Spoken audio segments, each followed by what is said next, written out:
Pernah nggak sih ngerasa doa kamu belum dirit sama Tuhan?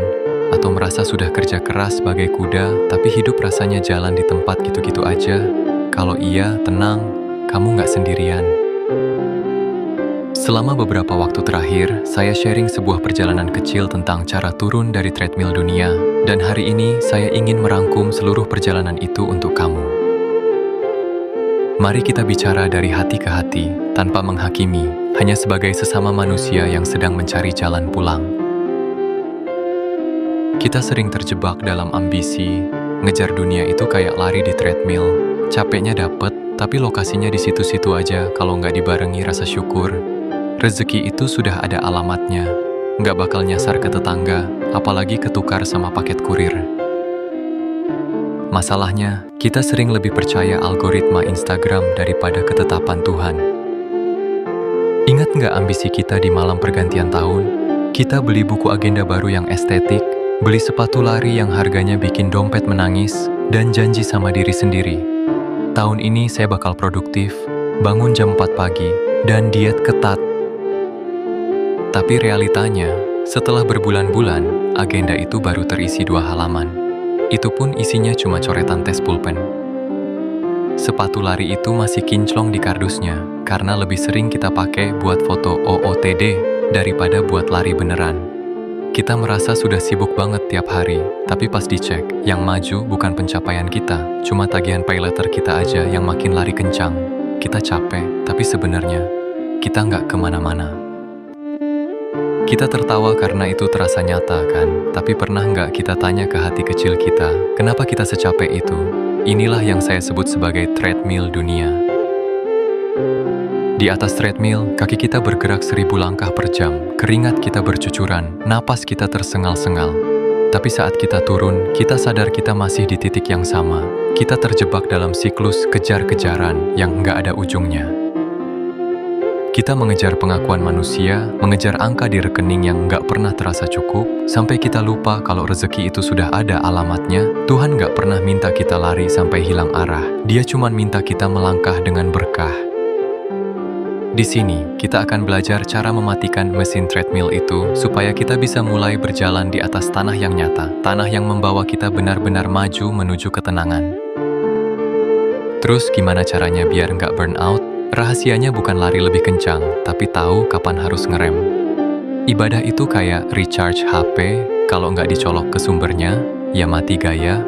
Kita perlu berhenti sejenak bukan karena kalah, tapi karena kita butuh sadar bahwa kita ini manusia, bukan mesin robot yang didesain untuk kerja 24 jam tanpa rasa. Banyak yang nanya, terus kalau sudah berhenti sejenak, masa nggak kerja lagi? Ya kerja dong. Tapi bedanya, sekarang kita melangkah dengan tuntunan tujuan, bukan ketakutan. Hidup itu maraton, bukan sprint. Tuhan suka proses yang konsisten meskipun kecil. Lebih baik jalan pelan tapi napas teratur, daripada ambisius semalam terus tumbang sebulan. Sadar nggak sih, kalau ketenangan itu sebenarnya bukan cuma buat diri kita sendiri? Selama ini kita sering beralasan, saya kerja keras banting tulang begini kan, demi anak istri, demi orang tua. Tapi coba kita jujur sama diri sendiri.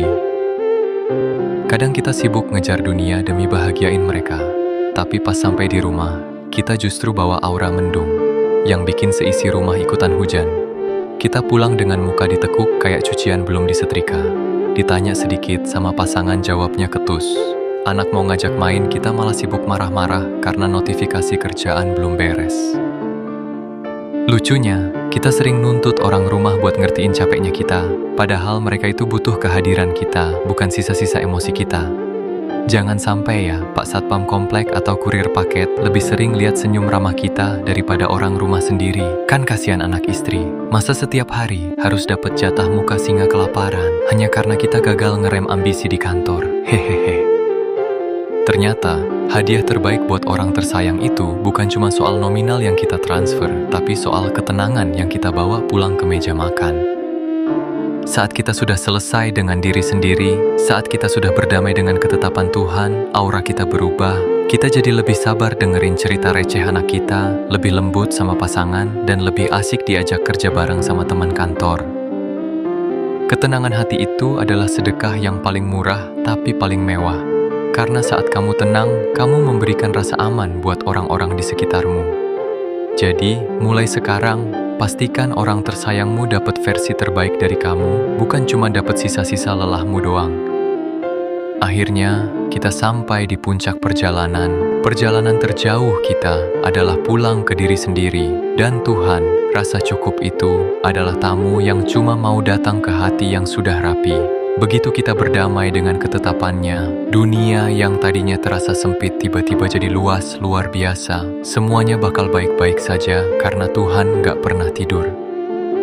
Terima kasih sudah menemani perjalanan ini. Semoga video ini bisa jadi pelukan hangat buat kamu yang sedang lelah. Ingat, kamu berharga dan rezekimu tidak akan pernah tertukar. Sebelum pergi, saya pengen dengar cerita kamu di kolom komentar. Bagian mana yang paling ngena di hati kamu hari ini? Mari kita diskusi dengan santai di bawah. Jangan lewatkan untuk menyimak seriesnya ya. Linknya saya taruh di kolom komentar.